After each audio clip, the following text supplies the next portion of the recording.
Okay, great. And So if it ends up being not useful, we'll just delete the file and pretend this never happened. okay, sounds good. Okay, yeah. So Dawn, whenever you're ready, I think we have most of the people here. All right, perfect. So give me 1 second to share my screen. All right.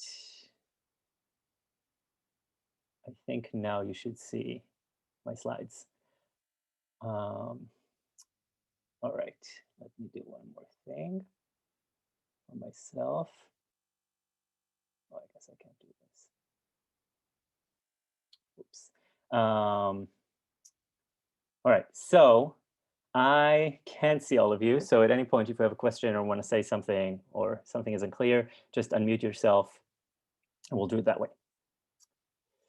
So before we start, I want to sort of some full disclosure. So I'm an assistant professor in the Department of Psychology. I've been teaching for, I think, 15 years. So overall, I've done, I think, about 150 hours of unique talks, and all of them with slides, which is not a lot for an academic career, but I think it's enough to have some idea of how I think slides should be made.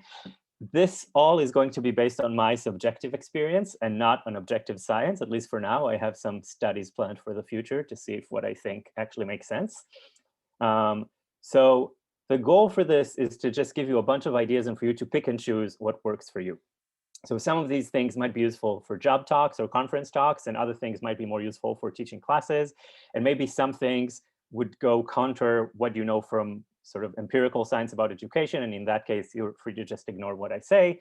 And the most important thing, I think, in deciding what to take from this is keep in mind the time management and how long it takes you to prepare those slides. So I'm notoriously bad at time management, and usually it takes me 8 hours to make a talk that's anywhere between 10 minutes and 90 minutes, doesn't matter. And that should not be what you're doing. So don't do everything that I say, or at least find ways to do it more quickly. And as you'll see on these slides, even I don't always listen to myself. So of course, none of these is sort of rules set in stone. All right, let me start. So first of all, let's just share this quote that I think summarizes everything. The readiness is all. If you know where this is from, you can write it in the chat or just unmute and say.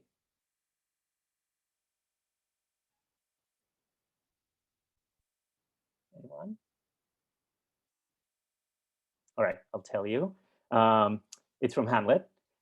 And this is a sentence that I take with me whenever I think about teaching. It's all about being ready. And I'll show you some ways that you can always be ready. Creating talks and practicing talks takes a lot of time. There are no quick solutions. I'm sorry, I'm not going to be able to offer you ways to sort of hack your way into making these good slides. It all takes a lot of time. All right. The way I'm going to sort of talk about effective slides is through an analysis of slides as a communication system, following David Marr's level of analysis. So if you're a cognitive scientist, hopefully you know these levels. And if you're not a cognitive scientist, that's fine.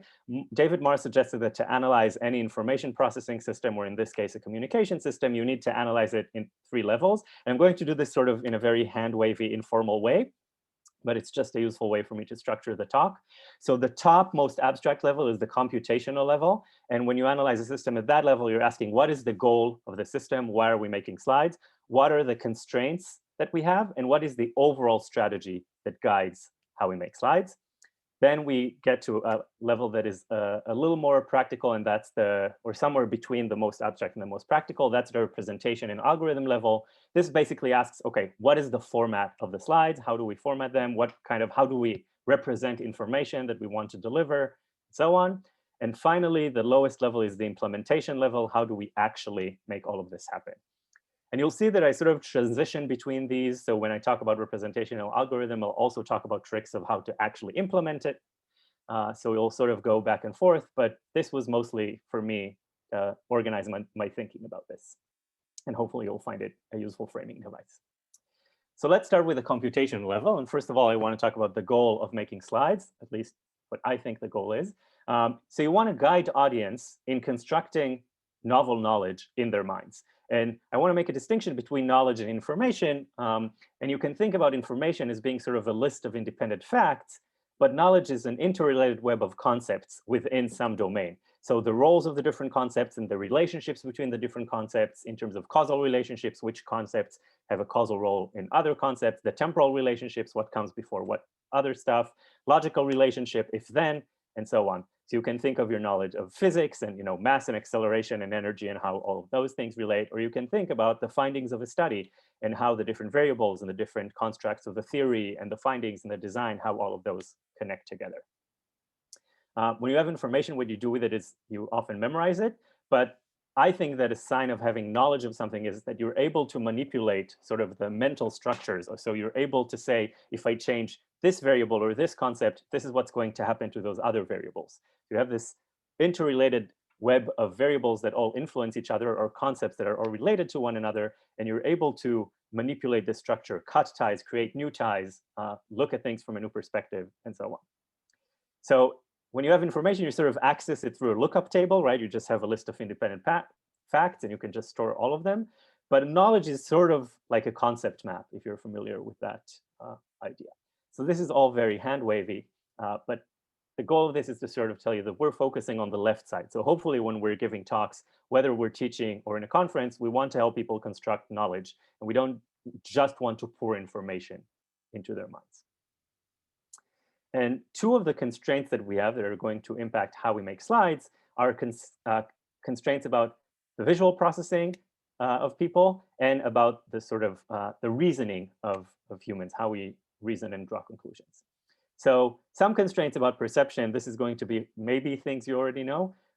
We want to make slides that are perceivable. This is a little different when you have Zoom and people are close to their screens, but some of this is more important to when you're in a class or in an auditorium and there's a projector.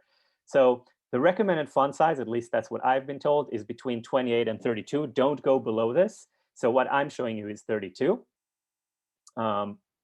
This includes axis labels. I never go below 24. So sometimes the axis label or the numbers on the axes can be lower than this. Often you don't want them to draw that much attention, but I try to not go below 24, at least when figures are really important. If they're below that, people are not going to see it. And in that case, you just don't put it on the slide. When you copy images from papers, what you can do is to crop the axis labels out and create your own labels. So you just crop the image, and then you just put a text box with a bigger text with the axis labels. That's one way of doing that.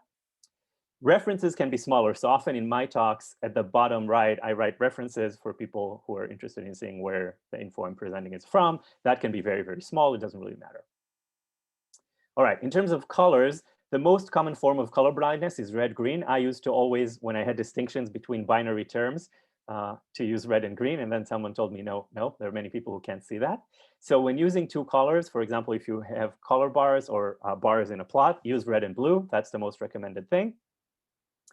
Don't use similar colors to mark adjacent but distinct entities. So if you have words that are one next to each other and you want to put different colors, or if you have two bars that are one next to each other, don't have colors that are too similar, because projectors often mess colors up and things don't look on the screen as they look on your laptop.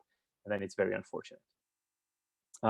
I think you should always use black letters over white background, and not white letters over black background and stuff like that. At the very least, this will help you adapting figures from papers, because most figures have a white background and the axes are in black. And so it'll just make your slides more consistent, if nothing else. All right. Another thing I want to mention is this recent tweet that I think is from this month or maybe January, by Frank, who said that data visualization cares disproportionately far too much about designing for color blindness relative to other disabilities that are more common, including visual impairments, but not just. And so here's the link to that Twitter thread if you're interested. Let me quickly copy that into the chat. Okay, we should now have that in the chat. So that's if you're interested. There's a lot more interesting information there. All right. So the first constraint was sort of constraints in human perception. And the second one, that's the important one, is constraints about how I think humans reason. And again, this is very subjective and from my experience of what I think helps students when I teach them. And these constraints on how humans reason are going to guide our strategy for building slides. So the strategy is called the one-bit principle. If there is one thing you take from this talk, even if you don't get the sort of specific details and demonstrations of how to do things, it's this. This is the one principle that I use to guide all of my thinking of how to write papers, teach classes, build problem sets, construct workshops, everything. And I find it extremely useful. And whenever people tell me that I taught something in a very clear way, I always think I sort of can tie it back to how I structured it according to this principle. So basically, this principle says that to construct knowledge, you need to present information piecewise, sort of one bit at a time, if bit is sort of the smallest amount of information in computer science. So at any given point in time, you require people to just carry out a single mental operation. Now, of course, this is very hand-wavy. I don't really know what counts as a single mental operation versus two mental operations, but the goal is always to reduce the number of steps people are making to update their understanding to a minimum. So I'll give you many, many examples. One is from when I taught statistics and I had to teach people the concept of the sum of squared errors from regression. And so this concept consists of three mental operations. The first thing is that you need to establish a mental object for the concept error, right? You need to have in your mind an understanding of what errors are, which is the difference between what your model predicts and the actual data. And so the first thing I teach students is the concept of error. Then I tell them that all of these errors, each of them is squared. So I manipulate, or I ask students to manipulate their mental representation of errors by sort of composing that representation with the concept of squared, which is basically what you're doing in your mind when I'm telling you, imagine that we take all the errors and now we square them. And finally, you need to further compose the resulting mental representation that you have with the concept of sum, right? So now you have this representation of many errors, and each of them is a squared error, and then you just take all of those and sum them together. And I actually do this before I even say the word sum of squared errors, because the word sum of squared errors are very confusing, because the first thing you need to think about, which is the errors, comes at the end, and the last thing you need to think about, which is the sum, comes at the beginning. So I actually don't even mention this term before I introduce those three concepts in order. Now, if you use a single speech act or a single sentence or a single phrase to articulate a concept that requires three operations, then the audience would still be computing what you said when you move on to your next sentence. So you lose them. So this is the idea of the one-bit principle. Everything that you say should require people to make just one more step or one more inference or one change to their current understanding or concept map or whatever you want to think about, or however you want to think about this. All right. Another way that I like to think about this is that an algorithm in computer science works similarly. So the first thing you'll do is you'll compute an error of your model, and then you'll have a square function that you apply to the output of the error function. And then you'll take a sum function that you apply to the output of the square function. And so thinking along the lines of the one-bit principle means sort of thinking like how you would program or write down a code. Where you start from the innermost functions, or you start from the first thing that the code does, and then you keep going. So I'll show you some examples from very, very different domains. So this is from a model that I teach students in Intro to Cognitive Science about how the human knowledge of living things, how the fact that you know about living things might be organized in your mind. And I can show it all at once. This is sort of an example tree. This is very confusing. I see people show slides like this all the time and then start walking through them. I hate it because you're throwing at people too much information and they don't know what to look at. Here's how I do this. I tell them, imagine you have the concept of an animal, and that concepts have different daughters. Some of them might be birds and fish. Those are two kinds of animals. Of course, you have other, but I'm showing two branches. And then the node of bird, or your knowledge of bird, includes several daughters, concepts that are subsets of the concept of bird, like canary and hawk and many others. And similarly, you have different concepts of fish, like salmon and shark and so on. And for each of these nodes, you have different properties that you associate with them, or different things you know about them. So for example, you know that an animal has skin and it can move. That's true of all animals. So it's true of everything that comes below on the tree. Birds has wings. The reason it's there is that not all animals have wings. And so that's why that property is attached to bird and not to animal, and birds can fly. Fish have gills and they can swim. And then there are specific things about canaries, right? They're yellow and they can sing. Not all birds can sing.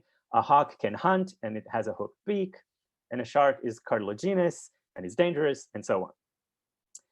So, and another thing I mentioned is that this kind of connection, this kind of branch is called an is-a relation. The idea is that a bird is an animal and a canary is a bird. So anything that's connected by that kind of line has a relationship called is-a. But what I did here is that first I established the taxonomy, the order of all the animals, the living things, in black. And I did it gradually. I didn't even show the black tree all at once. And only then I added properties. Those are the things in color. And I did it for each item in turn, right? I went animal, bird, and so on. All right. And the colors, I use colors to enhance the distinctions between is and can and has, right? There is no reason to use the colors because the words provide the information that it's not the same thing, but the colors add to sort of create perceptual grouping, if you'd like. You sort of notice that there are a bunch of things in red and they all have something in common, right? They all have the concept has, and the green things all have the concept is, and so on. All right. Here's another case. This is a neural network or deep learning model of the same kind of knowledge of the living things, animals and plants. And I could present it like this, which is horrible and very hard to understand, especially for undergrads, but I think for anyone. Here's how I actually do this. I tell the students the first thing that the neural network has is an input layer. And that input layer has different nodes. That's how a neural network is built. If you don't know that, doesn't matter for us. Each node is a different concept. So you can activate or think about the concept of pine or oak or rose or daisy or robin. And you also have nodes that represent relationships like is-a or the can relationship or the has relationship. And then you have a hidden layer. So that's the second layer of the network, such that activations from the first layer flow to activation in the second layer. So you can think of these like neurons in the brain, such that activity in one neuron can cause activity in another neuron. And the idea is that the unit that represents your knowledge of pine is connected to each of those hidden units. And each of the other nodes of entities, like animals and plants, are also connected to all the hidden units. So notice how I use colors here to sort of help students distinguish between the different errors, and how I started with one set of arrows just for pine, and then I showed the rest. And now I can change it to black because now students hopefully understand that everything's connected to everything. Then you have a second hidden layer where again, everything is connected to everything. Now I don't have to use colors anymore because I established this idea of everything is connected to everything before. So now making this step in students' minds is hopefully easier. And to the second layer, also those other three nodes that represent relationships are connected. Why this structure doesn't matter for us. And finally, you have an output layer that represents things you know about pines and oaks and roses and daisies. For example, some of them are plants, some of them are flowers, some of them are trees. You also know that a pine is a pine, but an oak is not a pine, and that things can grow, some things can swim, and so on. Some things have wings. And every node or every neuron in the second hidden layer is connected to every node in the output layer. And the way we operate this network, or the way we mimic human thought with this network, is that we activate or we turn on, we flip on these nodes. For example, a canary can, and we just let activity flow throughout the network. So when the node of canary is activated, it sends activation to all the hidden units, and each of them is activated to a different extent. So strong green means it's activated a lot, and light green means it's not activated a lot. And then that hidden unit, as well as the can unit, sends activations to the second hidden layer.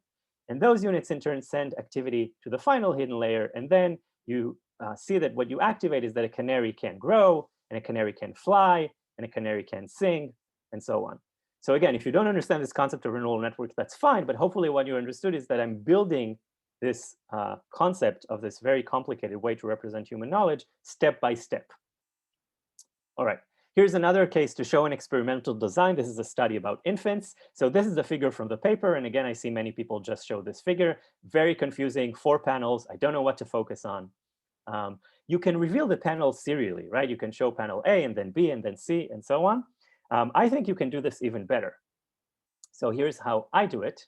I just create it on my own. And I tell people during the habituation phase, where you show an infant something many, many times until they're bored, you show them a screen or a stage that has sort of 2 pedestals on it. And on one of them, you have a bear, and one of them, you have a ball. So notice that even here, I didn't show the stage all at once. I started with a stage with pedestals, and then I added the objects.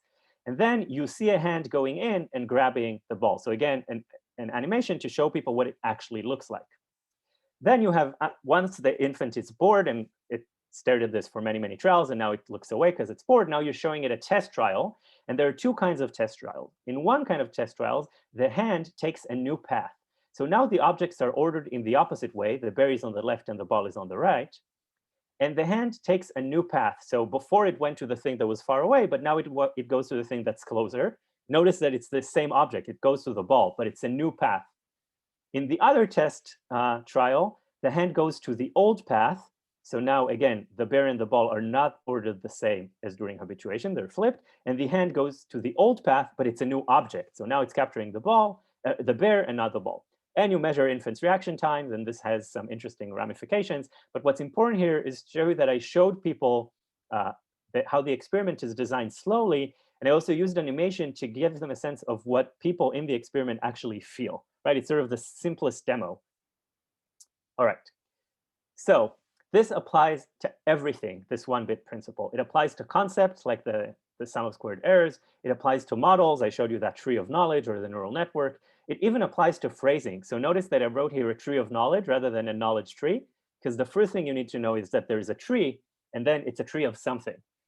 Knowledge tree is confusing because the first thing you need to establish if there is a tree structure, but it's the second word. So I also use this when I write papers.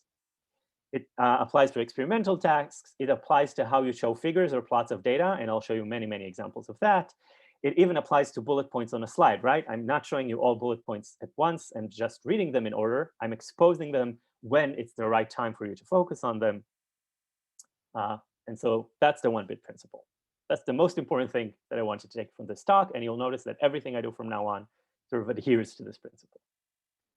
The second principle, and this is less important and mostly for teaching classes, I use it sometimes in research talks, it's mostly for classes, is called the two-point principle.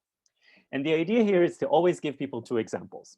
And so imagine you give people one example, which is like showing people one dot on a page and tell them, okay, draw the correct straight line through this dot. It's impossible, right? Maybe I want you to draw this straight line, or maybe I want you to draw this straight line, or that one, or that one, or that one. Impossible. But if I give you two lines and I tell you, now draw the right straight line, there is no ambiguity. You know what you're supposed to do, right? And so the idea is that giving people two examples allows them to generalize in the right way, just like a line generalizes across points, right? It's a kind of a generalization from a few points to an infinite number of points. You want people to generalize some concept from one example to all the other relevant cases. So given one example of a concept, generalization is hard because students don't know which aspects of this example are relevant to what you want to teach them and which are just incidental. They're just specific, idiosyncratic to this particular example, but they're not really crucial. And when you want students or people who are listening to your talk to generalize properly, you need to give them at least two examples. So across the different examples, the idea is that all the dimensions that don't matter for the concept should differ. So notice that what I did is I showed you the one-bit principle for a verbal explanation, right? For the sum of squared errors. And then I showed it to you as a visual, how I apply to visualization, right? That tree of knowledge or that neural network. So everything across these two examples was completely different, right? Words versus images. But the key idea of building things bit by bit, that was hopefully the only thing that stayed constant across those examples. And so hopefully that allows you to understand what I mean by the one-bit principle without accidentally thinking that it only applies to statistics or to verbal descriptions and so on. And even in visualization, I gave you one example of visualizing a model, right, the neural network, and another example of visualizing the task structure of an experiment with the bear and the ball. So very, very different examples. This is sort of the opposite of what you do in experiments where you have a control condition, right? So when you have a control condition, it should be identical to the critical manipulation, except in the variable you care about. So everything is identical, except the one thing you care about. Here, it's exactly the opposite. In two examples, everything should be different, and the one thing you care about should be similar. Otherwise, the audience might do what we call in machine learning, overfit its understanding to the irrelevant dimensions. So that's the case where you think, you sort of understand my example as it pertains to statistics instead of drawing the broader generalization, which is that you can sort of break every process of presenting information into steps, even if it's not verbal, even if it's visual, and so on. So the one-bit principle, as I mentioned, is the most important thing. And if you don't take anything else from your talk, I hope you take this. There's also the two-point principle, which I think is very helpful for, especially for teaching. At this point, I'll pause and ask what questions you have for me And if you want to know how I made those slides, then I'll show you examples later of how I actually go about doing them or making them.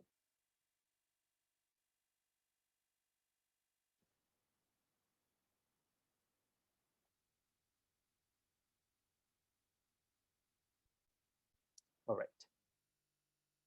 So this was sort of the computation level analysis where we just asked why do we have slides? What's the goal? What are the constraints that we have to take into account? And what is the overall strategy that's guiding us?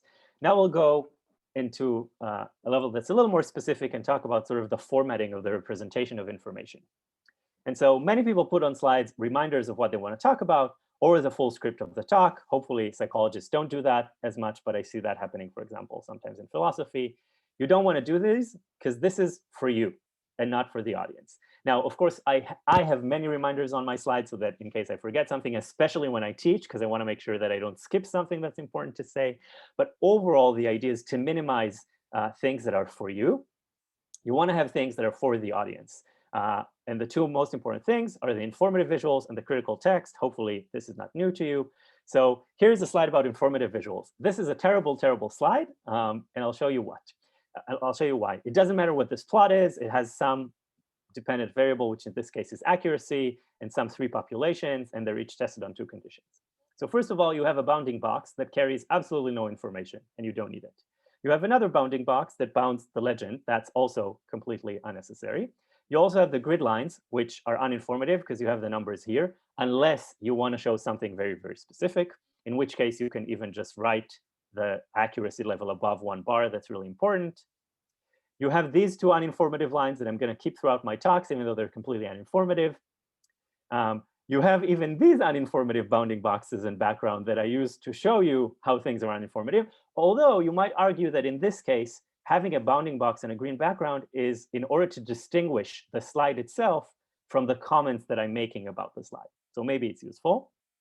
And you have all of these shapes and things on the side, or there's a frame. And if you ever use this, I will find you and burn your laptop. These carry 0 information. They just fill in space. Please, please don't ever use these. Here's a way to do this in a much better way. I've taken away anything that was not informative. And so everything that's on the slide now carries information. The height of the bar, the colors of the bar, the standard errors, the y-axis, and so on. Now, I'll mention, and I'll show this in a second, that I never show slides all at once, even when I show, or never show figures all at once. Even when I show figures of results, I build them according to the 1-bit principle, which you'll see. All right. It's nowadays much more common to use figures like this, and I use these in all of my papers where you show individual data points. So each point here is sort of one person or one trial or one animal or whatever. And then you see the means and some confidence intervals or standard errors with these lines and rectangles.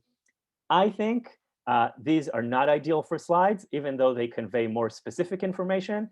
They often sort of blur the overall emerging patterns that you want people to see. So I love these for papers, and I would urge all of you to use these for papers and never use sort of bar plots. But in all of my research talks, I still use bar plots because I want to drive home the main effects, the big things that people should see. You can have these slides at the end of the talk for what I call back pocket slides. So this is during the Q&A session. If people ask you something about these data, you can go to your back pocket slide that you have just in case, and then show people the whole data set. All right.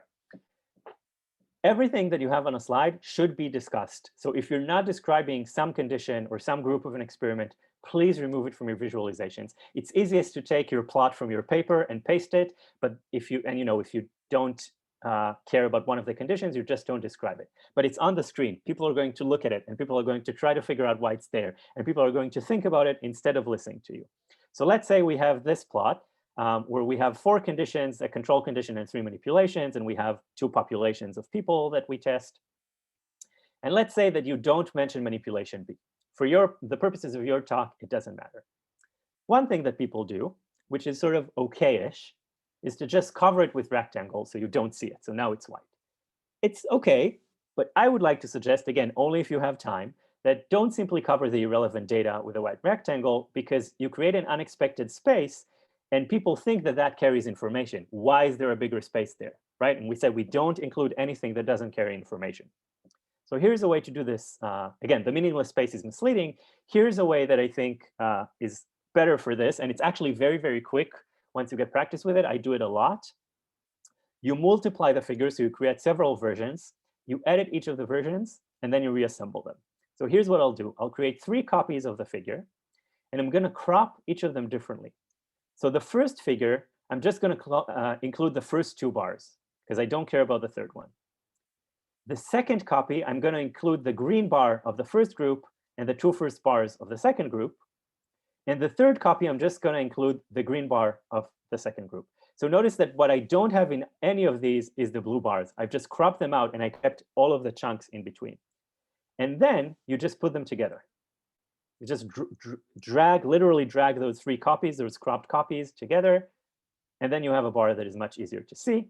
Now, notice that when I did this, the x-axis labels got sort of messed up. So you can use text boxes just to cover these and recreate the axis labels. And of course, you also want to rearrange the legend. So I copied the legend twice. I cropped out, in the one copy, I kept just control manipulation A. The other version, I kept only manipulation C, and I put them together. If you're even better than me, you would put here B, because AC doesn't make much sense. So again, this is only if you have a lot of time, but actually, I think this one is a pretty quick change to do. All right. As for critical text, all text that you have on the slide must be read out loud to the audience. And the reason is that if you don't read it out loud, they're going to read it. And if they're reading something that you're not saying, that means they're not listening to you.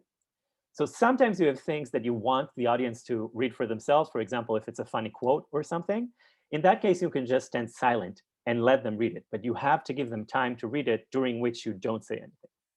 Otherwise, anything that's on the slide, you need to read. And this has to do with precise attention management. So if you do not read the text, the audience will read it on their own and will miss what we were saying.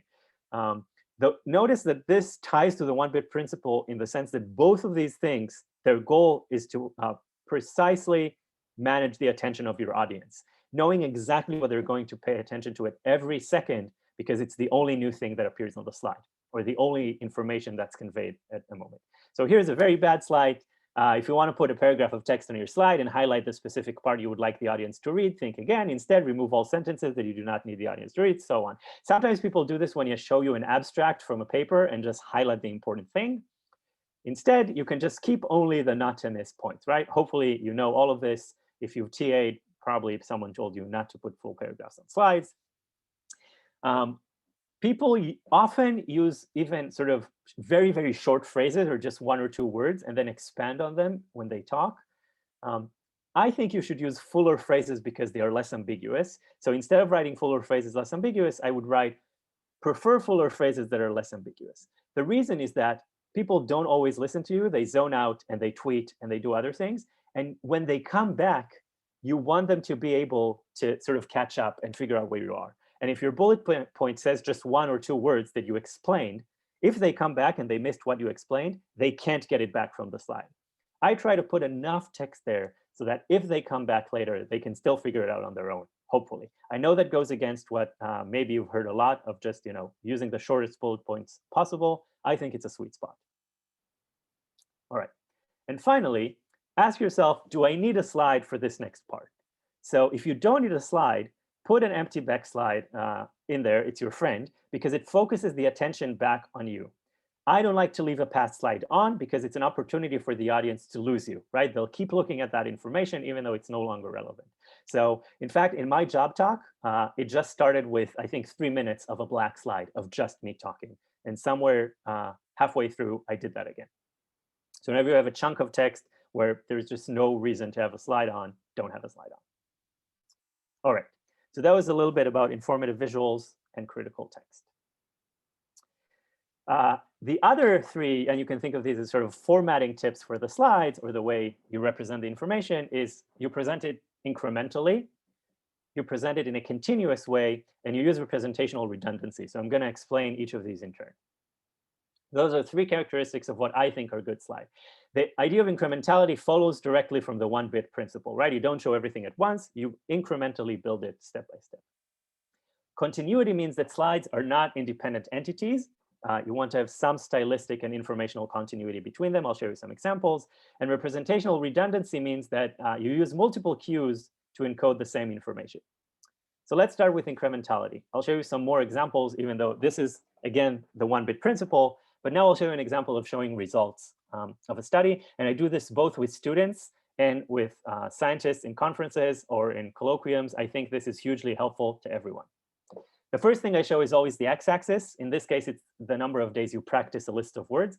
And notice that I didn't put it at once. I wiped it from left to right. And that also conveys information, right? It shows you that things grow larger as they go to the right. Then I reveal the y-axis. The y-axis is how long it takes you to relearn that list of words on a new day. So you learn it on day one, then you come back on day two, you forgot some things, and you measure how long in minutes it takes you until you perfectly remember the list again. And then I also swipe in the curve. And again, this helps people understand that there's a directionality here, and the directionality goes from top to bottom. And what they should see is that people get shorter and shorter, or quicker and quicker to relearn the list the more days they practice. So on the first day, it takes you a long time to relearn or to learn the list, and on the sixth day, you're really quick. So again, notice that I wipe in the axes, the x one from left to right, the right one, the y-axis from bottom to top, and I also wiped in the curve, which again I think helps people to sort of understand the pattern, because you help them build the idea of a curve in their mind, which is a continuous line, by showing that line continuously building instead of just presenting it all at once. All right, another example. This measures brain activity in some regions of the brain when people read different materials. So the first thing they read is a list of non-words. These are just gibberish words. And I'm going to show you on the y-axis the response, and on the x-axis how the response changes throughout the list. And so each of these is a non-word, and you see the strength of the brain response as you read the different non-words. And the goal here is just to show people that it doesn't really increase. They can also read Jabberwocky sentences. So these are gibberish sentences, but they have a structure. So the gar was swarbing the mume from a tar, which you can tell is grammatically legal, except the words don't mean anything. Then the next condition is a list of words. So rain, the, work, behind, reached, and you can see that the response slowly rises and then plateaus. And finally, they read sentences. Steve was late to school because he overslept.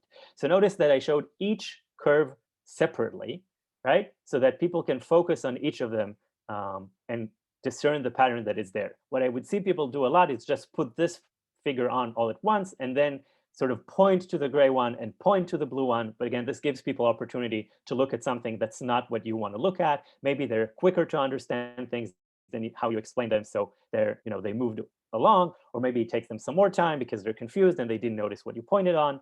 So the goal is at every point in time, you give people only the information that you want them to attend to. All right, another example. Here's a model that's called semantic projection. It doesn't matter. It's just a model that tries to predict human knowledge. In this case, it predicts our knowledge of which animals are small versus large. So again, I wiped in the x-axis, and that is how the model predicts different animals are in terms of size. And on the y-axis is human ratings, how humans actually rate those animals from small to large. And so you can see, for example, that the data point that responds to mouse, humans rated as small, and the model also predicts that a mouse is going to be small. Mammoth is rated as large by the model and also by humans, but the model doesn't always work. So a mosquito, people rate it as very small. It's very low on the y-axis, but our model predicts that it should be somewhere in the middle between small and large, so that's an error. Elephant as well. People say that it should be very large, but the model says it's almost as large as mosquito, right? On the x-axis, they're almost the same. But overall, when you look at all the animals, you see that there's a nice relationship between what the model says and what humans say. And this is the linear correlation between them. So notice that I started with specific data points, and not just specific data points. I used those that were informative or illustrative about the pattern of results that we get, that overall things are right, but we also have some errors. I like to do this with scatter plots. Even if you don't say what specific dots are, I like to usually start with one dot just to tell people a scatter plot is coming. And after I show them one dot, I reveal all of the others. And notice that I separated the dots from the correlation, again, so that at every point in time, people process the bit of visual information I want them to process. Another example where I describe a study. So I tell people in the study phase, people look through a set of faces, and then you test them and you show them face pairs. One is from the list and one is new. And the task is to tell which one did you see during the study. And the manipulation or independent variable is the study and the test faces are both upright or they're both inverted. And so what I'm going to show you is the different faces. And on the y-axis, I'll show you the accuracy, how good people are at telling the old face that they've learned from the new face. So red is going to be upright, and this is the level of accuracy we get, almost 100%. And inverted is going to be blue, and this is the level we get. So notice that I first tell you what color is going to go with which label, and then I reveal the bar. I like to reveal them from bottom to top. I think it sort of helps. And I don't show all the bars together. I show them one by one, again, because I want to tell people to focus on each condition separately. Then I can add, okay, we actually have stimuli that are not faces to see whether this difference is unique to faces. So we show them houses or airplanes.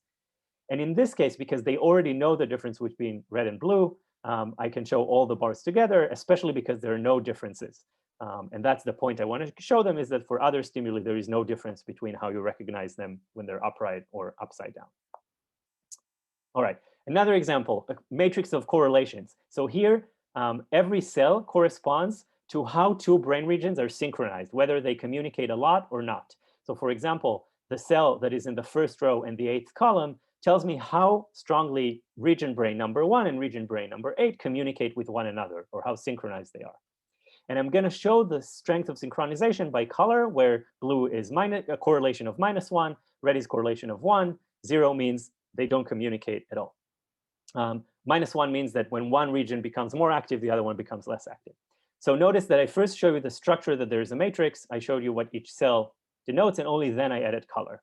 The next thing I show is that everything along the diagonal is 1, because each of these cells is the same, a region versus itself. And of course, those are perfectly correlated. It's the same region. And then what I add is that this matrix is actually divided because some of the regions belong to a system in the brain that I'll call system A, and other regions belong to a different system that I call system B. And the same thing is on this axis because it's the very same regions. And in fact, I divide the matrix even more because I have regions that are from the left hemisphere in system A or from the right hemisphere in system A, and then left hemisphere in system B versus right hemisphere in system B. And the same thing is at the bottom. And only then I fill in the colors. And then what I can tell them is the following. I can guide them through this matrix. I can show them, first, let's focus on this quadrant. What we have here is system A versus system A. So these are regions that both come from system A, and we can average the colors in all of these cells, or the numbers, the strength of communication in all of these cells. And what we get, the correlation, is about 0.5. So this is how strongly pairs of regions that are both from system A communicate on average. Then I cover the rest of the plot, and I go to this quadrant, and I tell people, this quadrant shows you regions from system B against regions from system B. So this is when I take two regions that both come from the blue system, and you can average all of those numbers, and you'll see that they're a little less correlated among themselves. And finally, the crucial thing, this was for my experiment, is when you compare regions from system A to regions from system B. So you take one region that's red and one region that's blue, and you ask, how strongly do they communicate? And when you average those numbers, you get basically 0, which means that each system communicates within itself, but the two systems don't talk to one another. So notice how I first built the matrix very, very gradually. And once I built it, I walked people through it very gradually. And at each time, I covered the parts that don't matter instead of just pointing. All right, so that was incrementality. Continuity, as I mentioned, that says that slides are not independent entities. So here's an example of a terrible slide in terms of continuity. The font of the title is not the same as the fonts I've used before. This often happens if you take slides from different talks and throw them together. The bullet points are not the same. In one case, the concept, the main word of that bullet point is bolded. In the other one, it's not. In one case, I use a final stop. In the other one, I don't. Things are not aligned to the left, so there is some space here. Plus, the space between the first and the second is not the same as the space between the second and the third. In this case, I have a reason for this, which you will see in a second, but usually we don't want to do this. And even this arrow that I put here is bad because one end doesn't have the same format as the other end. So of course, you want all of these things to be consistent. Hopefully, all of you are already doing this. All right. Here's an example of continuity among slides. On these slides, I want to convince students that recognizing faces is a really non-trivial task, and that even though it's natural for all of us, it's actually very hard for the visual system, and it's sort of magical that our brains actually do this. So here's someone that hopefully everyone knows. It's Meryl Streep. But the point is that you never see the same image of Meryl Streep twice. So for example, you can see her across ages, And hopefully in most of those, you can recognize her. Now notice that those photos don't disappear, even though I now show new photos. And in this case, it's different facial expressions. So to drive home this sort of appreciation of how hard it is, I leave the age pictures, except I shrink them and put them on the side. And now I add these different facial expressions. And again, I leave them here on the slide for continuity. And then I show different viewpoints and even different costumes. And so what this lets students is sort of appreciate a range of issues at once, because I don't throw away the pictures from the previous slide when I add new ones. I just shrink them. That's another way of creating continuity. Another example. This is an experiment where I measure something else about those two brain systems. It's called story tracking. It doesn't matter at all. But I show people the value for system A. Again, I show each bar separately, and I wipe it in from bottom to top. Then I show them system B, and I tell them I found a difference. And then I want to tell them that I replicated this study twice more. So what I do on the next slide is I shrink this one, and I call this the original study with 19 participants. And then I tell them that I replicated it again with the same stimuli but new subjects, and I got the same pattern. And then I used the new stimuli and new subjects, and I got the same pattern. So again, notice that I kept this plot from my previous figure. I call this a binder image in the sense that it binds the two slides together. Now, you can ask me, why didn't I just have this slide with these three plots? It's possible, you can do it, but I wanted to first give the main finding a full slide of its own where it's big and it takes the entire screen to emphasize to people that this is the main thing. I don't want them to think that the main point is to compare these three plots. The main thing is this finding, and then I had another slide saying, oh, by the way, this replicated twice. All right. Another example. Here I have people listen to 5 stimuli, either an intact story or a list of paragraphs that are out of the right order, or a list of sentences where the sentences are in the incorrect order, or a list of words, or just the story played in reverse. That sounds kind of just like an audio noise. And I show people, again, some measure that doesn't matter from some brain region that's called the inferior frontal gyrus. And I first show them one bar. In this case, I don't swipe it in. I don't know why I did that. Maybe I didn't have time. And then I show them the other bars. And the reason I show them all one by one is to show people the pattern of decrease. So the more scrambled the story from an intact story to a list of words, this variable that I'm measuring gets lower and lower. And then again, I use this binder image idea where I keep this brain region and I add other brain regions. And I started with this one because this is a brain region that many people care about. So I wanted first to show just that one. Then I show the other ones. Of course, showing this plot all at once is a very bad idea because there's so much happening here. You have 5 conditions and 6 brain regions. So I start with 5 conditions in one brain region, and then I show them the other regions.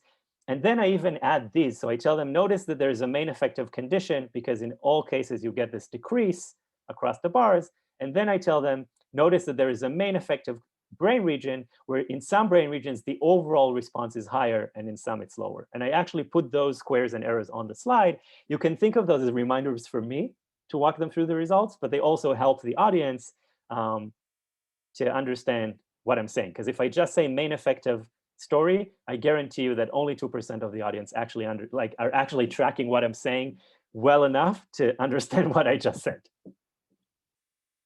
All right.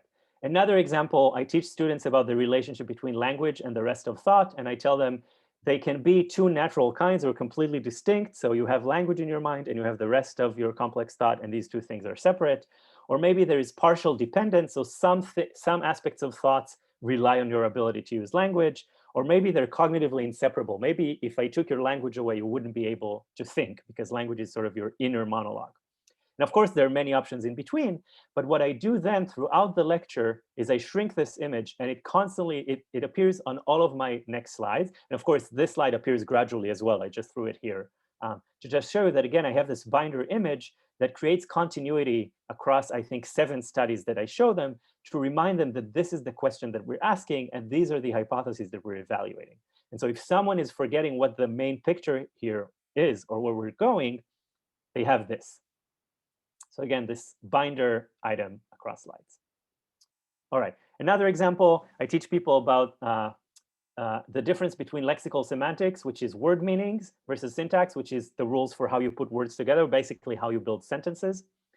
Or storing what you know about the meaning of words and computing online when you produce a sentence or you understand a sentence. You have to online compute the structure because you don't store all of the sentences that are possible in English in your mind.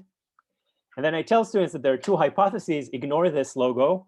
One is that you have specialized brain circuits that just do word meaning and don't care about sentence structure, and you have other circuits that just do sentence structure or syntax. And the second hypothesis is that you have shared circuits that do both. Just for you to know, this one says that the mind is like a Swiss Army knife, so that it has separate components to do separate things.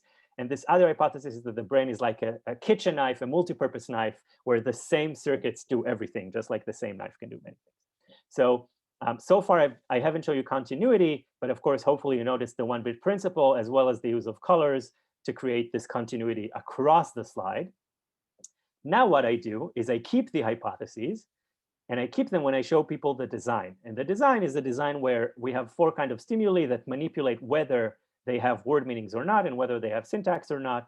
And the conditions don't matter. You've seen them before. One is sentences that have both syntax and semantics. So I show both blue and green, and I give an example. I have non-word lists. Those don't have syntax. They have an X in syntax and X in word meaning. So this is just this gibberish. Word lists have word meanings. That's why they're blue, but they don't have syntax. So there's no green here. And Jabberwocky sentences, like the gar was warming the noon from a tar, they have sentence structure, but no meaning. Anyway, hopefully you saw how I used continuity of these hypotheses to keep them on the slide when I show the design, so that people understand how the design makes sense or follows from my hypotheses. All right, I want to show you how it's done now, how I did that thing with the hypotheses and this table of the syntax and semantics. So give me 1 second. And I'll share my entire screen. So I think you should see my entire screen now. Tell me if not. So here's how it's done. No? I don't think we see the entire screen, no. We still just see the slides. How about now? Okay, perfect. So there are 2 things that I do here. First of all of these, they're just text boxes. I have these hypotheses. Those are grouped. So I have a text box that has all the text, and I have this image, and they're all grouped together. And then I have a second slide where those 2 things are at the top. And the way to make them move from the bottom to the top, I don't know if you know this. If you know this, I'm sorry that I'm teaching you something you already know. But if you don't know this, this is going to make your life so much easier, is to use something that's called magic move. So the way to do this is you stand on a slide, not on a specific text box or something, just click around. And then you, in the animate tab, so this is Keynote, in the animate tab, you have transitions. And you can choose different transitions. Magic move, what magic move does is it automatically finds the same objects across 2 slides. And it just can creates a continuous transition from whatever form they have on the first slide to whatever form they have on the second slide. So this, if I click preview, it shows you that it just lifts those things up, because on the second slide, they're here at the top. So that's how I did that. That's also how I did this thing with these 3 hypotheses, where they shrink and they end up shrinked here. I just copied them to this new slide and shrink them, and magic move, again, you can see that my transition here is magic move. Magic move automatically figured out that this group here is the same thing as this group here. So it just shrinked and moved them automatically without me having to define anything. The other thing that you might have noticed when I played this slide is that there was the lexical semantics from here sort of flipped around or rotated and moved here.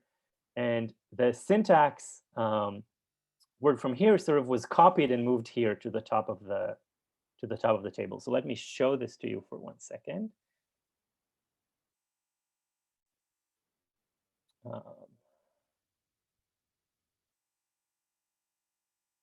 All right, hopefully you saw this. Let me show you again. Oops, sorry, I'll run through this. All right, so notice how they're sort of copied and they move. How did I do this? Let me share my entire screen. All right, So what I do is that I have a copy of this text here. So another text box that just says lexical semantics and it totally covers the other one, and another box that says syntax and covers this other one. And what I do is that these two text boxes appear the second this slide starts. I don't want them to appear before. I don't want to just throw them there, because if I'll throw them there without this appearance, what will happen is that you'll see them before the two hypotheses boxes end moving upwards. So I want first those two hypotheses 1 and 2 to end moving upwards. And once they're there and the new slide starts, then these two things appear. And of course, no one sees them appearing because they appear over something identical. And right after they appear, without any need for a further mouse click, they move. And so the syntax one just has a movement here. And if you don't know how to do this, you click on this text box, you go to the animate tab. You have 3 options: whether you build in a text box, that's how it appears; action, which means the text box is already there. It can be a text box, a shape, whatever. It's already there and you want it to do something; or build out, which is something disappears. So I go to action and I tell them I want it to move. And then it gives me this red dot that allows me to draw wherever I want to move it. And so then it'll just move here.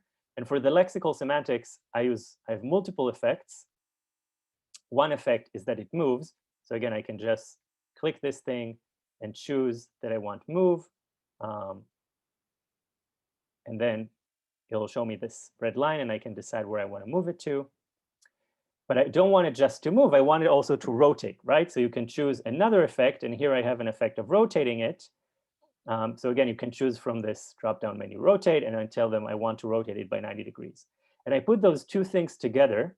So each of these effects starts with the previous build, which means they occur together. So what will happen here is that both of these will appear. And immediately after, that's just because you can't have a build-in and an action animations happen exactly at the same time. So this one is after the previous build, but there is no on-click. I don't need to click. So the minute or the second after they appear, they start moving. I have all of the movements and rotations happening together. And then finally, these V's and X's appear with a dissolve command. So this trick of having a copy of a text box over a text box and then moving it is some nice thing that you might want to use. Let me go back to the slides.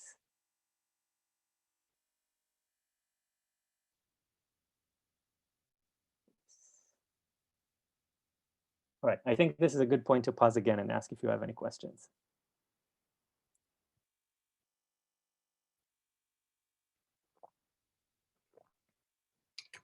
All right.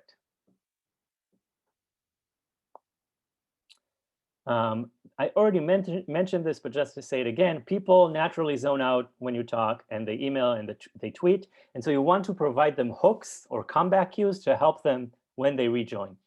So one thing to do is, of course, to give frequent meta comments, so comments on the structure of the talk, so where we are in the talk, where we've been, where we're going. So things like, so I've just showed you that, and now I'm going to show you that other thing. You also want to tell people the bottom line every few slides. So the one thing you discussed in a given section that the audience should keep in mind for the next one, like I said to you, that the 1-bit principle is the most important thing, even if you don't get anything else, and so on. Here's an example, another example of continuity for my job talk. So one of my first slides in my job talk has 3 questions that I'm going to answer. And generally, whenever I'm in conferences, actually, I do this for my classes. I do this for everything. I like to start classes with questions or talks with questions and end them with answers. This sort of gives your audience a promise of new knowledge that they'll have, which is nice. So the first one was, what's the relationship between language-specific and domain general mechanisms? Doesn't matter. There was a second question, what are their respective contributions to comprehension? And is linguistic labor divided by something that's called representational grain size? Again, doesn't matter for us. Then I gray out these 2. So it's just a new slide where the text is gray. And I tell people, let's start with this question. And then I describe the study that I did. Then I go back to the same slide. So this is the continuity. And I add the answer. And so there are 2 conclusions here from the study. And this gives people the bottom line. So even if they missed the last 10 minutes, or they didn't understand what I was talking about, maybe I did a poor job, or I went too quickly, or whatever, they get the gist of this is the answer to that question.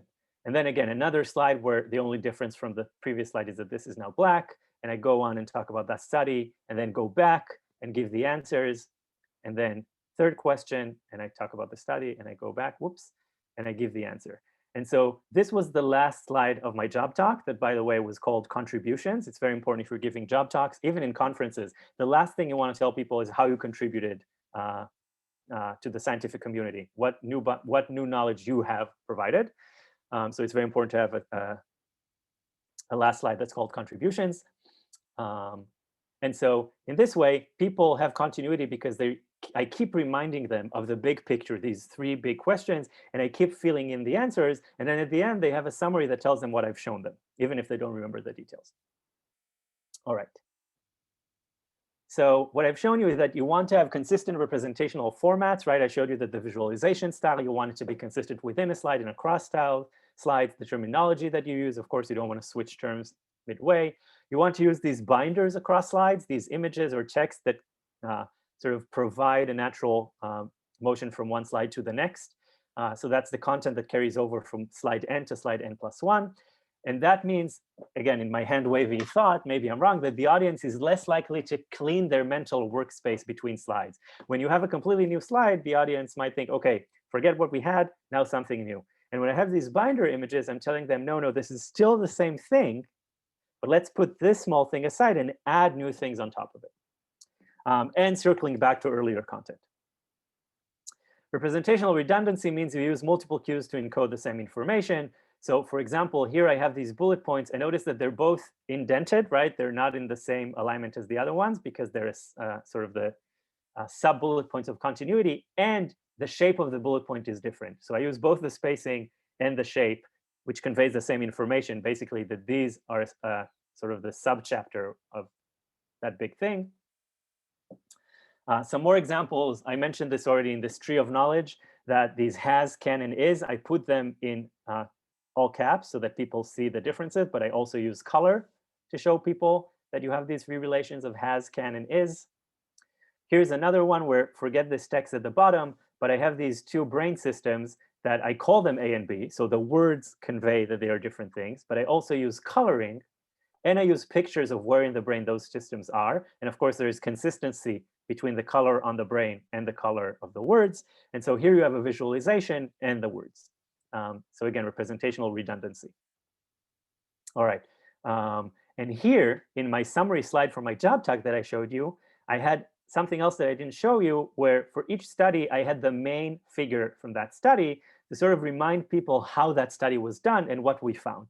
I'm not sure that that's super useful. It really depends on the kind of research you're doing, but sometimes having these logos that capture everything can be nice. All right. Here's another example. When I talk to people about how we do the statistics of analyzing fMRI, I tell them that our signal has some activity that is task related, something that is caused by our task or experiment plus noise, or explained variations plus unexplained variations. So this is the notion of explained variance from regression, or a linear combination of predictors plus errors. Again, you don't need to understand this, but I use three ways of saying the same thing, which again is redundant, but hopefully if someone doesn't understand the first one, they understand the second one. And of course, this also serves to tie these different ways of understanding the same concept together. And the colors here are, again, for continuity with the rest of that presentation. All right, so each cue is informative on its own, but together they help drive a point home. It's especially helpful when the cues are used for signaling distinctions, right? So I had system A and system B, and so I use different colors and different brains with those systems. But beware of cartoons next to terms. I think of them as just distractions. They're sort of space fillers. You have just text on your slide, and you're thinking, oh, the slide with just text is boring. Let's add that cartoon. I hate it. It draws attention to itself. It doesn't add any information. I personally think it's a little tacky. Other people might disagree, but that's my recommendation. All right. Now, I showed you already a lot of ways to implement incrementality and continuity and representational redundancy, and to implement the one-bit principle. I want to mention some more. So another strategy that I already kind of mentioned is road mapping, where you tell people where you're going. So in my classes, every class starts with this slide that says, what have we done in my course so far? Because people lose track, by lecture 15, they have no memory of how we started. So this is from Intro to Cognitive Science. So I tell them we had an intro lecture, we had foundations, we had some case studies. I teach them about MAR levels in Intro to Cognitive Science, about these different cognitive phenomena of forgetting and visual search and whatever. And now we're going to start talking about cognitive development. And then we'll talk about other things. So this helps students figure out where we are in the course. The same thing I did with my job talk, right? Where I had these questions, and every time I came back to the slide and told people what questions I've just answered and what the next question is. So this is the same idea, except this thing is across lectures rather than multiple times within a lecture. Again, this idea of having promises. Another way of doing road mapping when you present research is to walk people through the predictions of your study. What the data should look like if some hypothesis is correct. So I'm reminding you of this matrix that we had correlations between different brain regions, how strongly they communicate. And so when I actually show this to people, I tell them, let's think about the patterns of data we might see. We might get all correlations that are green, that are around 0, meaning each region it's doing its own thing and regions don't communicate with one another. Or we might get very red correlations across the board, very strong correlations, which means all of the regions communicate with one another across the systems. The reason that those are red and those are yellowish is that because within hemisphere, things are more strongly connected than across hemisphere. But I tell them, maybe we'll get red overall. Or maybe we'll get this pattern where within system A, we get strong communication across different regions from system A. And within system B, we get strong communication across regions from system B. But between the two systems, in this top right and the bottom left, we get correlations around 0, meaning that across the systems, regions don't talk to one another. And right from here, what I show them is the actual data. And that tells them exactly what hypothesis is correct, right? They don't have to think, they don't have to remember, they don't even have to try to interpret this because I just help them interpret it. All right. Another example, this is a study very famous if you're a cognitive scientist about Tolman's rats. Tolman in the 40s taught rats to walk through a maze. So there were doors and curtains, doesn't matter why you had both. And all of them could be opened. And you put rats here at the start and there was food here. And they had to learn through trial and error that this is the only way to walk. So there are these black walls that they can't open. They can only open doors and curtains. And anyway, notice again that I have this binder image for continuity. Then I tell them there were 3 groups in the study. The first one got a food at the end, and we put them in the maze every day for 17 days. So again, notice how the x-axis appeared first and was swiped in. And the number on the y-axis, we measured the number of wrong turns. So if it's high, it means they don't know the maze. If it's low, they don't make wrong turns. It means they know the maze. And what we see is that they get better and better, make fewer and fewer errors across days. And again, notice how the curve was wiped in. Then there was another group that didn't get any food at the end, just to see what happens if you just put rats there. And you can see that they learn somewhat, but not really, right? They make fewer errors, but then it kind of plateaus. And then the crucial group got no reward until day 11. So they just explored the maze like the purple group. And indeed, they look the same. But then on day 11, they got a reward. And this is from my lecture. And then I asked the students, what will happen on day 11, the first day when you start giving them food? And what will happen on the next days? And then I walk them through different predictions. So how will the red curve continue? One possibility is that it keeps being with the purple group. So they got no reward until day 10. So they figured out they have no reason to learn the maze, and they keep not learning it. Or they'll gradually go down to making fewer and fewer errors, because on day 11, you start giving them food. So they'll start learning, and eventually they'll meet the black group. Or maybe they'll immediately go down. So the minute you give them food, suddenly they don't make a lot of errors. So it's as if they learned the maze before, but they just weren't motivated to show it. But once they have the motivation, we'll see that they learned it. Or maybe they settle somewhere in between. So they make fewer errors than the group with no food, but they still make more errors than the group that got food from the beginning. And then I show them the real pattern, which is this, which again, the minute you give them food, suddenly they make very little errors. So again, another way of showing people the predictions, and then the real data, which is another way of doing road mapping. All right, slide drawing. I showed you an example how you sort of draw things on the slides. I'll show you here a few strategies. One is to wipe out rectangles. So remember this plot where I had some measure of the two systems, and I showed you one bar and then the second bar. the way I did this, let me see. Let me do a new share where I show the whole screen. All right. The way I did this is I just have the plot, but the entire plot is covered with white rectangles. So there's a white rectangle here and another one here that covers the, whoops, that covers the red bar, which, come on, which is just below. And there's another one that covers the y-axis. And what I do is that I click on each of them and I go to the animation to build out, which means make it disappear. So I don't make them appear. When the slide starts, they're already there, and I choose wipe. That's the animation that I choose. And you can choose from which direction you want it to wipe out. So from the bottom or from the top or diagonally. And so what happens when they wiped out, they uncover what's below. So it looks like the y-axis appears and builds up gradually, but it's actually just revealed. So that's rectangle wipeout. Let me show you another one. Sorry, I'm gonna go back and forth between showing you the slides and showing you the explanations. Oh, someone is asking, I'm gonna pause. Valeria is asking that she saw some people using tabs on the slides. So on the top of all the slides or on the side, you have these tabs saying introduction, methods, results, and at every point you bold or you highlight the section you're in. And they're asking whether it's a good idea or distracting. I like it. I think it's helpful. The reason I don't know, I don't use it myself because, I mean, personally, I find it a little too much, but when I sit in other people's talks and I see it, I find it nice.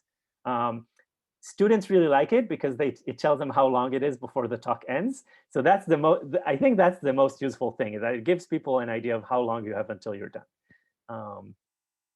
I sort of delude myself into thinking that I'm interesting enough that people don't care how long they have left. So I've never tried using it personally, but I have nothing against it. All right, let me show you. Actually, I don't need to show you this. I can just do this. So this plot that I just showed you with the rats learning the maze, and I showed you that each curve appeared on its own. You can't do that with the white rectangles covering them, right? Because I can't cover just the red line with a white rectangle. It's also going to cover the other ones. So how do I make them each appear in turn? Simple. I have 3 figures that I save, which of course you can do in your own research, right? If you create figures, just save 3 versions, one with all 3. And then underneath, there's one with just 2. And underneath, there's one with just 1 that's also covered in a white rectangle. So what happens is that the first one is on the slide and it's covered with a white rectangle, and then the white rectangle gets wiped out, and so it covers this curve gradually. Then the second figure appears, and the way it appears, so up until now it wasn't on the slide. I animate it in a built-in animation, which means it appears, and I choose wipe, and I tell it to wipe from left to right. Now, of course, there's a full figure here, but you don't notice the axes wiping and you don't notice the black curve wiping because they're already there on the figure in the bottom, right? So when you wipe the second one on top of it, you wouldn't notice everything else that is wiped in. The only thing you'll notice is the purple curve because everything else was already there in the previous image. And after that, I wipe in the third plot. And again, the only difference between this third figure and the second one is this red curve. So it looks like only the red line appears, but it's actually a full figure that gets wiped in. And so if you're making a plot, it's very easy to save multiple versions. You just delete some of the curves. So this is a really nice trick, again, if you have time. All right. And how did I do this thing with Meryl Streep and the pictures that got smaller and to the side? This was purely magic move. So I took those pictures, I just copied them to the new slide, shrinked all of them and moved them to the side. And then I just said that the animation for this previous slide is going to be magic move. So this is, again, the transition. It's magic move, and it automatically figured out that these pictures are the same as those small pictures, and it moves them on its own. So I do this. All right. I'm wondering whether I should show you this complicated thing. Maybe not, because it's only wiping and magic move and copies of things that I showed you. All right, so I'll show you something else instead, and if we have time at the end, I'll share that. All right, I'll go back to the slides. Give me 1 second. think you should see my slides. So I showed you 3 ways in which you can slide draw. Either cover things in white rectangles and then wipe them out. In case you can't do that because things overlap, like 2 curves and you want to cover just one, you can save multiple figures, put them on top of one another and build them in. So have every new figure wipe in on top of the previous one. Or you can do this magic move. All right, color coding, we talked about this, right? You code different terms with different colors. Like I have those 2 brain systems, A and B, that throughout my entire talk, they are in red and blue. You can also code things with logos like I showed you. So for example, in my psycholinguistics class, I expose students to these 4 big questions. And each question has its own logo. And what happens that throughout the entire course, the rest of the 19 lectures, for almost every study we talk about, at the bottom right of the screen, the logo appears so that students can keep in mind what big overarching question this study talks about. So they don't lose sight of the big picture when we get into the nitty-gritty details. So just for you to know, language evolution is a question about whether the brain had a biological evolution, whether it mutated so that we can speak language, or whether there's a cultural evolution, such as the languages that exist in the world slowly evolved to be learnable, but whatever brains we have. Some things are easy to learn, some things are hard to learn. Maybe languages evolved to be learnable. Another question is language acquisition, when people might have some innate competence of language. Some things might be specified in our genes, so that's the DNA. And the other part is nurture, so you learn the language. The other thing is how we represent language and what the algorithms are. So here, one view doesn't matter. It's about syntactic trees, which is an idea from linguistics. So I have here a tree. And the other view is that meaning and syntax are 2 sides of the same coin. So the tree turns into a coin. And finally, whether language is a tool for thought, that is sort of the kitchen knife view, that all of the mind is sort of one big mesh and everything does everything, or whether the mind is a Swiss Army knife and language is specifically for communication and it's not related to all other parts of the mind. And so each of these logos then stays on the slides at the bottom whenever I talk about studies that address that question. I just want to show you a little bit about editing logos and other images. So let me again go to this, share my entire screen. All right. So I have 2 images here. One is this nature versus nurture thing that I found online. And I don't know if you remember, but the first thing I showed when I talked about nurture is just the DNA, and the A was covered. So just for you to know, this is really helpful when you have plots and you want to cover them and their background is not white. I just put this rectangle around the A, and then the question is, well, how do you know what color to color it in? And so in Keynote, there's this really nice thing. If I go to Format and Style, I have in fill here, I can just choose color fill, and then it chooses white. But if I click on this color circle, there's this small icon here. And when I click it, I can click on any color in my slide, and it's going to fill the shape in whatever color I clicked on. So I clicked on that color of the background, and now this red that this rectangle that I added is automatically in the same color. It has this shadow that we don't want. So now you can't even see it's there. That's how I do it. Of course, I could have chosen something different. Could have chosen to have this like golden color, and then it would be gold. So when you don't know the color of something's background and you just want to add something to the background, for example, sometimes you want to cover a legend of a figure, and that figure that you took from a paper happens to have a gray background, you can just cover and then use this tool to use the same color. The second thing is that this image has a white background, so it's easier to see if I carry it around. And that's sometimes inconvenient. If I want to put it at the bottom, I want it to be just this ellipse, and I don't want it to cover other things. So there's a very nice thing in Keynote where if you go to Image, there's a button called Instant Alpha. Instant Alpha removes all pixels of a certain color. So when I click it, it gives me this, you see this sort of zooming lens, and it tells me to click on some color. And whenever I click on that color, all the pixels of that color become transparent. So I'm going to click on the white around this oval, and now this white disappeared. So now if I move it around, you can see that there's no longer a white rectangle around it. So again, very useful, especially if you take some stock images online. Now, in this case, I have this coin.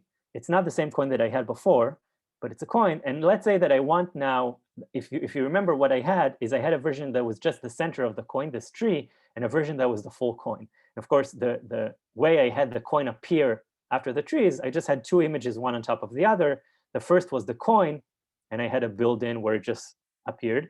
And then behind it was another coin that was built in afterwards and appeared as the coin behind it. So how did I make this tree? Well, you can take this coin, here it's with a dragon, and you can try to use the instant alpha.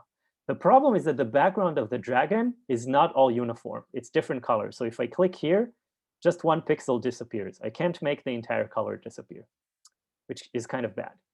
So luckily, PowerPoint has a much better background removal. So I often do things in PowerPoint.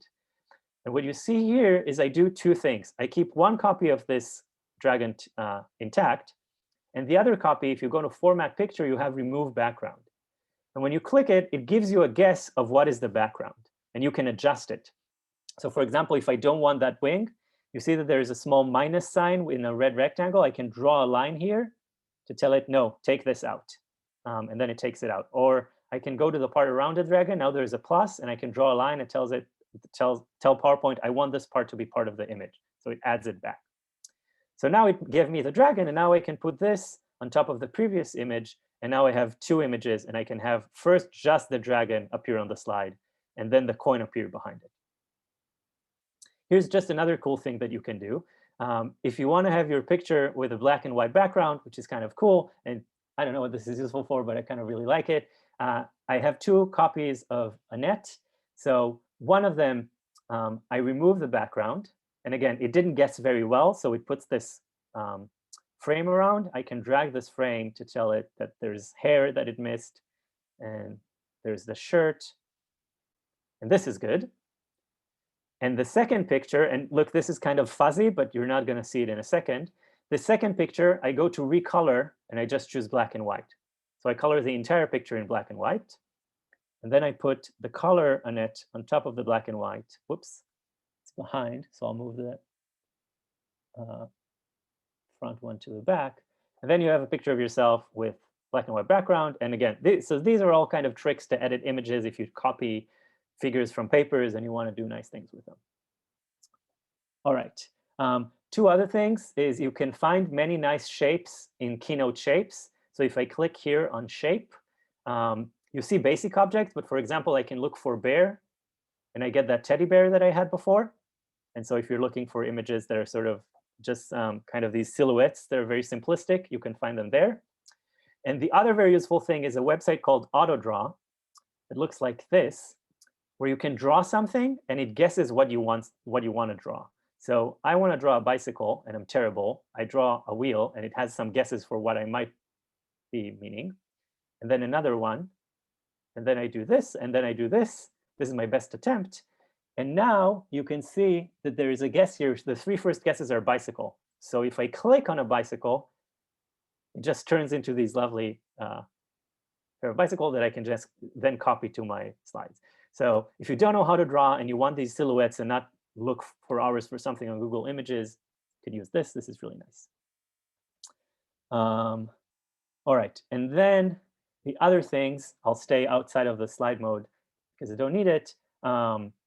Object animation, image. I went over imagery design. You can use object animation. I showed you all of those: move, rotate, dissolve in, dissolve out, wipe in, wipe out, and magic move.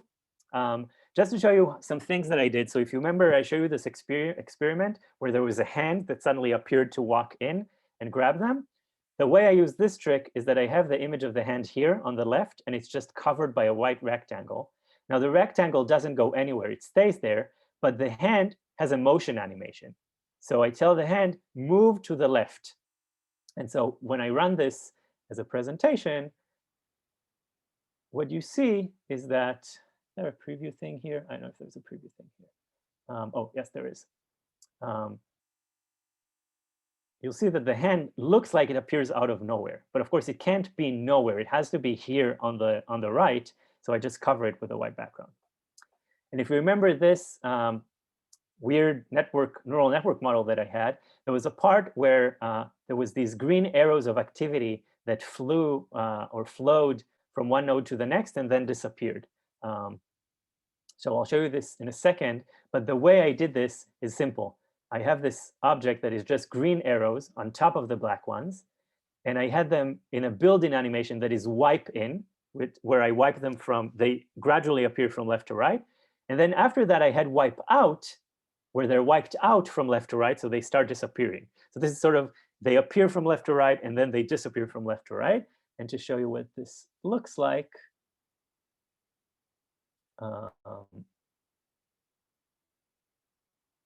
it looked like this, where they appear and then disappear.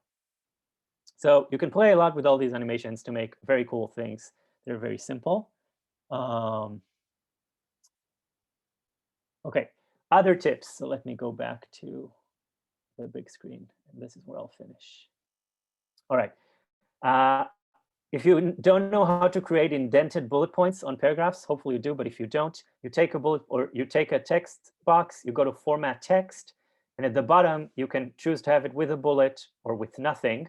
So I choose a bullet, but then if I want to change the bullet, then here you have different shapes of bullets. So I choose this bullet, and I can, you can have an indentation. So I add this indentation and it moves in. And you can do it even just with text. I don't even need to have a bullet. I can just have nothing and add an indentation, and then the text moves. So this is how you do that.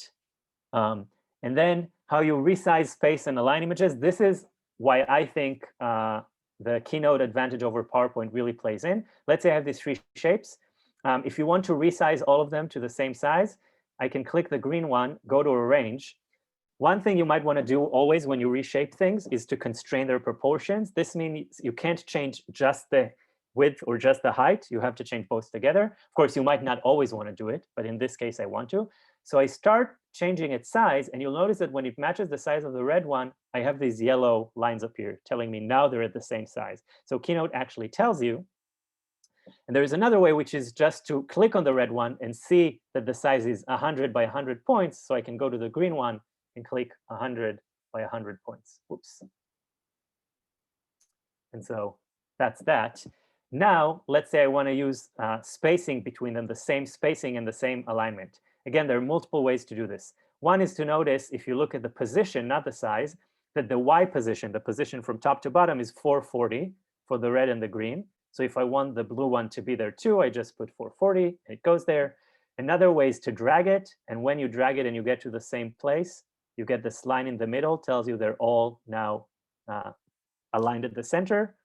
Or you can click all three of them and go to align and tell them I want to align them at the middle from top to bottom, or you can align them at the top or at the bottom, and it will align them. It will choose the average of all three. So that's not good if you want to move the blue one to the red and green one, you can do this. And finally, if you want to use similar spacing, again, you have those options. You can drag the blue, and when it has the same spacing, you'll get, it's hard to see, but now there are these two arrows here. It's easier to see if I do it like this. You see that there's an arrow, a double arrow between the red and the green, and a double arrow between the green and the blue, telling you they're the same space.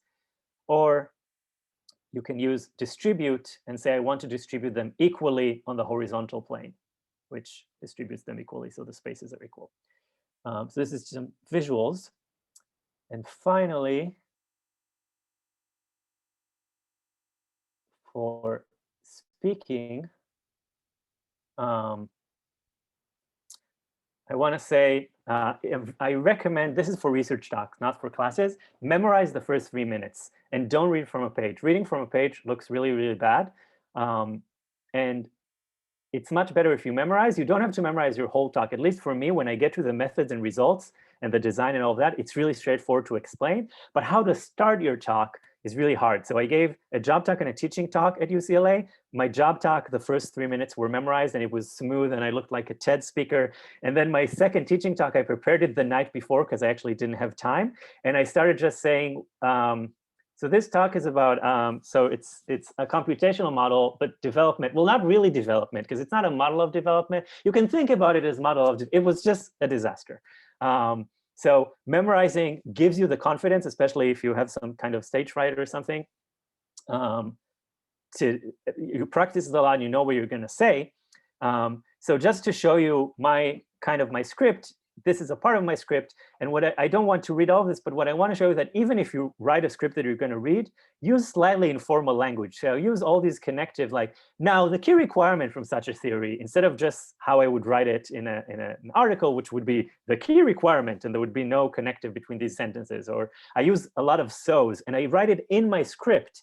Because for me, it's easier to learn a script that is like I speak, or, and today I'm gonna do blah, blah, blah. One tip that if you don't know, I have a background in theater directing. That's what I did in grad school before cognitive neuroscience.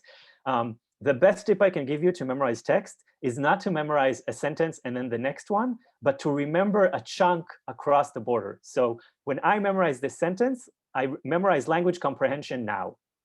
And so I never get to the point where I say, and specifically language comprehension, and then I blank, because I learned language comprehension now.